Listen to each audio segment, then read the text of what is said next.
बिस्मिल्लाहिर्रहमानिर्रहीम। शुरू अल्लाह के नाम से जो बड़ा मेहरबान निहायत रहम वाला है।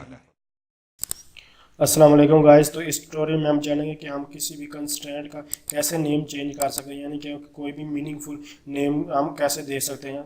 जो कि कंस्ट्रेंट का नेम अगर हम नहीं देते तो हमारे पास जो सिस्टम है वो बाय डिफ़ॉल्ट दे देता है।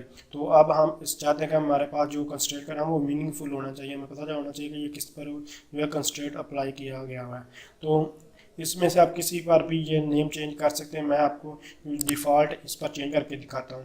तो एसक्यूएल सर्वर 2014 में ओपन कर, ये हमारे पास जो डिफ़ॉल्ट के बारे में मैं आपको पिछले ट्यूटोरियल में डिटेल के साथ बताया। इसमें सिर्फ मैं ये कैसे चेंज नेम करता हूँ उसके बारे में बताऊँगा। यानी कि आप डिफ़ॉल्ट कंस्ट्रेंट को यूज़ करते हैं और आप चाहते हैं कि उसका नेम चेंज तो कैसे। पहले मैं आपको बगैर नेम के दिखाता हूँ और उसके बाद मैं आपको चेंज करके दिखाऊँगा। तो ये मेरे पास एक सिंपल सा टेबल है, इसको मैं यहाँ इसमें आईडी और नेम है, तो यहाँ मैं सिर्फ आप यहाँ लिखता हूँ, यानी कि डिफ़ॉल्ट। हमें डिफ़ॉल्ट से कोई गर्ज नहीं है, जो मर्ज़ी हो, यानी कि LHR में ये मैं आपको पहले करवा चुका ना। इसके बारे में आप किसी जिसका कुछ ये डाटा बेस है, ये टेबल्स है और ये हमारे पास उस डाटा जो भी टेबल उसको सिलेक्ट कर डिस्प्ले करवाने के लिए लिखा हुआ है ये। तो मैं यहाँ को सिर्फ और सिर्फ जो कंसेप्ट दूंगा ख़त्म कर देता हूँ। वो आप कैसे जो मीनिंगफुल नेम दे सकते हैं, यानी कि कंस्ट्रेंट को।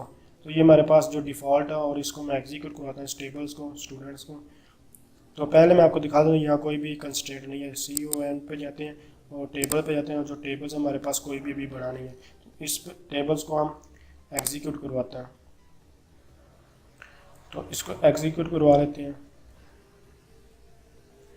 तो ये हमारे पास ये देख सकते हैं सक्सेसफुल हो चुका है। अब मैं इसको रिफ़्रेश करता हूँ। ये हमारे पास जो है डेटाबेस कंस्ट्रेंट का नाम, यानी कि CON के नाम से। तो इसमें हम टेबल्स को देखते हैं। तो टेबल्स में हमारे पास जो कॉलम्स हैं, इस कॉलम्स ये हमारे पास आईडी और नेम के साथ है। तो ये हमारे पास कंस्ट्रेंट है। इसको मैं आपको थोड़ा सा जूम करके दिखा देता हूँ ताकि आपको क्लियर हो जाए। तो सॉरी, ये इस तरह ही दिखा देता हूँ तो यहाँ से भी आपको ये डिस्प्ले हो जाएगा। तो इसके लिए आपको यहाँ से स्टूडेंट है, स्टूडेंट को ओपन करें और यहाँ कॉलम को मैं मिनिमाइज करूँ। तो देख सकते हैं ये हमारे पास जो कंस्ट्रेंट है उसका नाम DF स्टूडेंट और इतना अजीबोगरीब, और ये हमारे पास स्टूडेंट नेम और इतनी हमें ये इन्फॉर्मेशन दे रहा है। तो आप देख सकते हैं इतनी लंबी चौड़ी है हमारे पास ये इन्फॉर्मेशन है। तो इस इंफॉर्मेशन की बजाय हम, और ये हमें पता भी नहीं चल रहा ये किस कॉलम पर लगा हुआ है, यानी कि कंस्ट्रेंट किस पर यूज़ किया गया हुआ है। तो ये जो कि हमने नेम पर लगाया तो उसने पहले स्टूडेंट का नेम, अगर फिर नेम ये, और बहुत ज़्यादा हमारे पास ये कॉलम्स हो तो ये हमें तो समझ ही नहीं आएगी कंस्ट्रेंट किस पर हो, कितना लंबा पढ़ते ही रहेंगे। तो इससे अच्छा क्या है कि मैं यहाँ इस टेबल्स को कॉपी कर लेता हूँ और यहाँ पेस्ट करना। और सिंपल आपको क्या करना होगा, ऐसे लिखने की बजाय जो ये हमने लिखा हुआ है, सो इसको मैं सिलेक्ट कर लूँ, Ctrl+C करता हूँ और यहाँ मैं इसको पेस्ट कर देता हूँ Ctrl+V के साथ। तो आप यहाँ सिर्फ और सिर्फ आप नेम पे लगाना चाहते हैं तो यहाँ मैं सिर्फ लिख रहा हूँ कंस्ट्रेंट कीवर्ड है, कंस्ट्रेंट, और कंस्ट्रेंट का कोई भी आप यहाँ नेम दे, कुछ भी दे सकते हैं। जैसे कि मैं नेम पे लगा रहा हूँ तो मैं जो है कंस्ट्रेंट NAM नेम और C लिखना चाहता हूँ। तो मुझे पता चला कि डायरेक्ट में आप मुझे पता चल जाएगा ये इस तरह का नंबरिंग वगैरह देने से, इतना लेंथ लिखने से बजाय यहाँ आप जो सिंपल आपके पास जो आएगा। इस टेबल का नाम भी मैं चेंज करता हूँ ताकि आपको इन दोनों कंस्ट्रेंट का समझ आ जाए। तो इस टेबल का नाम चेंज करता हूँ और मैं इसको एग्जीक्यूट करवाता हूँ।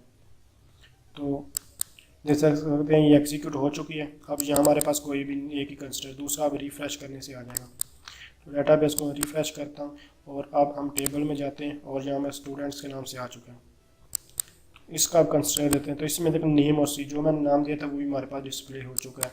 तो इस तरह आप जो कंस्ट्रेंट का नेम जो है वो चेंज कर सकते हैं और जो मीनिंगफुल नेम है वो दे सकते हैं। तो अगर आप समझते हैं कि ये वीडियो हेल्पफुल है तो इसको लाइक कीजिए, और अगर आपको IT के रिलेटेड किसी किस्म की कोई भी इन्फॉर्मेशन चाहिए तो आप कमेंट्स कीजिए। Thanks for watching. अल्लाह हाफिज़।